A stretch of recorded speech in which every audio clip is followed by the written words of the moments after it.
Good morning everyone, কেমন আছো তোমরা সবাই? আশা করছি সকলে ভালো আছো। আমিও কিন্তু বেশ ভালো আছি। সকাল সকাল আজকের ভিডিওটা নিয়ে চলে এসেছি। আজকে বৃহস্পতিবারের ব্লগ দেবো তোমাদের সাথে। তো চলো কথা না বাড়িয়ে তোমাদের সকলকে সাথে নিয়ে আজকের ভিডিওটা স্টার্ট করছি। চলো তাহলে শুরু করা যাক।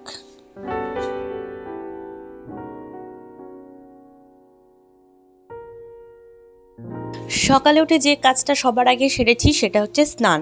আজকে মাথা ঘষেছি, স্নান করেছি। এই যদি আমি মাথা ঘষতে যাই তাহলে কিন্তু আমার বেঁচে যাবে হচ্ছে 2টো। তো 2টোর সময় কিন্তু আমার পুজো দেওয়াটা অসম্ভব, যেহেতু আজকে বৃহস্পতিবার। নাকে মুখে কাজ, তো তার জন্য সকালবেলা আগে স্নান সেরে নিয়েছি, পরিষ্কার হয়ে গেছি। এখন যাব হচ্ছে আমার ঠাকুর ঘরে, চাটা আগে খাবো তারপরে যাব। আর চা খেতে খেতে তোমাদের সাথে একটা কথা শেয়ার করব, সেটা হচ্ছে যে আজকে আমি কিন্তু আমার ঠাকুর যে আছে, আমার গোপাল আছে, সেই গোপাল আর রাধাকৃষ্ণ কিন্তু রং করব। রং বলতে আমি কিন্তু এখানে বোঝাচ্ছি ফেব্রিক কালারের কথা। আসলে গোপালের অবস্থা ভীষণ শোচনীয়। তো শোচনীয় এই কারণেই, কারণ আমার মেয়ে টানাটানি করে করে তার সমস্ত যে ফেব্রিক দিয়ে আমি কালার করেছিলাম চোখে টোকে সবই উঠিয়ে ফেলেছে। তো আজকে ভেবেছি গোপালকে একদম ওপরের থাকে তুলে দেবো। আর দুজন কিন্তু নতুন অতিথিও আমাদের বাড়িতে আগমন হয়েছে, তাদেরকেও কিন্তু তোমাদেরকে দেখাবো। তো সে কাজ আছে, তাই সেই কাজের জন্য কিন্তু আজকে আমার অনেক সময় লাগবে ঠাকুর ঘরে। সকালবেলা যতক্ষণটা সময় পাবো, যতক্ষণ ভূমি ঘুমাচ্ছে আর কি, সেই সময় সেরে ফেলবো, নাহলে গোপাল নিয়ে আবার পালাবে। আর গোপালগুলোকে পরিষ্কারও করবো। আমি একটু টক দিয়ে পরিষ্কার করি গোপাল, একদম নতুনের মতো হয়ে যায়, চকচকে দেখায় আর খুব সুন্দর লাগে। নিজেরই ভালো লাগে যে নিজের ঠাকুরগুলো এত সুন্দর পরিষ্কার পরিচ্ছন্ন। দেখো সব কিন্তু আমি রেডি করে নিয়েছি। আমি কিন্তু ঠাকুর একদম ক্লিন করে নিয়েছি, টক দিয়ে পরিষ্কার করে নিয়েছি। এখন এই যে ফেব্রিক কালারগুলো যে কেনা আছে আমার কাছে, আমি বেসিক্যালি এখানে হোয়াইট, ব্ল্যাক আর রেড আর কি কিনে রেখেছি।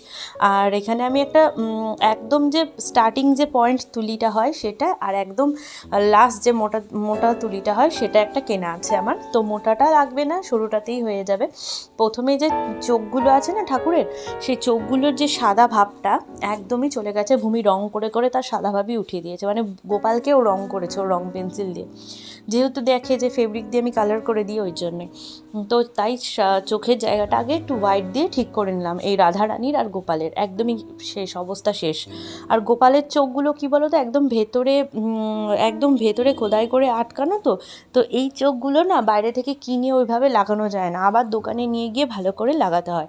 তাই আমি এইভাবে কালার করে দিলাম, কারণ দোকানে নিয়ে গিয়ে কীভাবে লাগাতে পারবো কি পারবো না ওইভাবে তো রেখে দিলে হয় না। আর আজকে ভাবলাম কি রাধারানী, কৃষ্ণ আর আমার ছোট গোপালের যে চুল আছে সেটাকে কালো করে দেবো।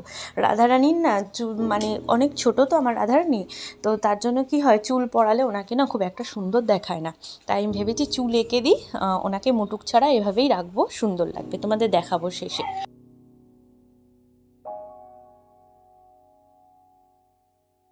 এছাড়াও এই যে শ্রীকৃষ্ণের এবং তার সাথে হচ্ছে আমার গোপাল, দুজনেরই কিন্তু চুলটা কালো করে দেবো, দেখবো কেমন লাগে। আর এই ফেব্রিক কিন্তু একবারে চিরতরে যে থেকে যায় এভাবে কালো হয়ে, বা রং করলে এভাবেই থেকে যায় তা কিন্তু নয়। যেহেতু প্রত্যেক দিনই আমি গোপাল স্নান দিই, আর সপ্তাহে 2 দিন করে রাধারানী মানে কৃষ্ণকেও স্নান দিই, তার জন্য কি হয়, জল লেগে লেগে ফেব্রিক কিন্তু উঠে যায়, অসুবিধা হয় না। দেখো আমার বড় গোপালের কিন্তু আমি কোনো কিছুই করিনি, বড় গোপালের পরে করব।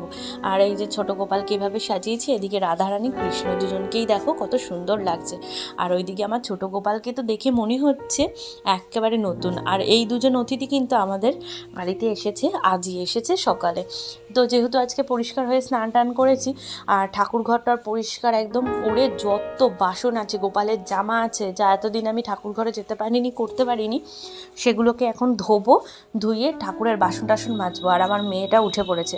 গোপালকে আমি দিতে পর্যন্ত পারিনি, আমি খালি রেডি করতেই আমার প্রায় 1 ঘন্টা সময় লেগে গেছে। গোপাল স্নান দিয়ে তাকে কালার করে শুকিয়ে জামা কাপড় পরিয়ে ওইভাবে রেডি করে ফুল দিয়ে সাজিয়ে রেখেছি। এখন ঠাকুরের বাসন মাজবো, মেয়েকে পড়তে নিয়ে যাব, মানে অনেক কাজ তোমাদের কি বলবো। বৃহস্পতিবার মানে আমার নিঃশ্বাস নেওয়ার সময় থাকে না। তো এদিকে মায়ের সাথে আলোচনা হচ্ছে, আমি কিন্তু মেয়েকে নিয়ে যাব পড়াতে, তার আগে ভাবলাম বাসনটা মেজে নিই। আর মা এদিকে বলছে মা চালা তো একটাও আসছে না, তাহলে কি আজকে ডিম করবো? আমি বললাম যে হ্যাঁ তাহলে ডিমই করো, আজকে ডিম খাওয়া যাক, শীতকাল, কোনো অসুবিধা হয় না ডিম খেতে কিন্তু।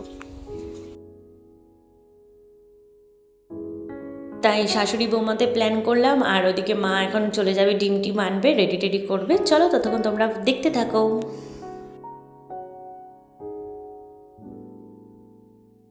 ঠাকুরের বাসন মেজে মেয়েকে পড়াতে নিয়ে গেছিলাম, তারপরে এই যে মেয়ের লোটে মাছ রান্না করছি। মা ওর জন্য এসে দেখলাম লোটে মাছ রেখেছে, আর এক বেলার মতো ঝোল করব, কারণ লোটে মাছটা খাওয়ালে না ভূমির একটু গ্যাসের সমস্যা হয়, তার জন্য এক বেলাই খাবে। আর ব্যাস মাছ বসিয়ে চলে এলাম কাছাকাছি করতে। বরমশাই তবুও আমার একটু সাহায্য করে গেছিলো, বিছনা টিছনা তুলে অর্ধেকটা কেচে রেখে গেছিলো, যেহেতু ওর খুব ঠান্ডা লেগেছে তাই বলেছিলাম তুমি রেখে দাও, আমি বাদবাকিটা কাচবো। আর এদিকে বাদবাকি কাচলাম। আর ঠাকুরের এই দেখো এই সোয়েটার জামা কাপড় এগুলো আমি প্রত্যেক বৃহস্পতিবার করে সারা সপ্তাহে যেগুলো পরে ঠাকুর জামা কাপড় সেগুলোকে ধুয়ে দিই। আমরা তো প্রত্যেক দিন নিজেদের জামা কাপড় ধুই বলো, তো ঠাকুরেরগুলো কেন ধোবো না, তাই জন্য সপ্তাহে একদিন করে ঠাকুরেরগুলো ধুয়ে দিই। এই জন্যই আমার বৃহস্পতিবারে প্রচণ্ড কাজ থাকে, আমি একদমই সময় পাই না বৃহস্পতিবারে, এমনকি মানে মেয়েকেও নিয়ে সময় পাই না। আমি যদি সকালে স্নান না করি তাহলে আমার মানে একদম 3-4 বেজে যাবে কাজ সারতে সারতে, এতটাই সময়। তো চলো এবারে ছাদে যাওয়া যাক। ছাদে গিয়ে এগুলোকে মেলবো, যে কটা জামা কাপড় ছিল মেলবো সেগুলো আর কি, আর গোপালের জামাগুলো মেলবো।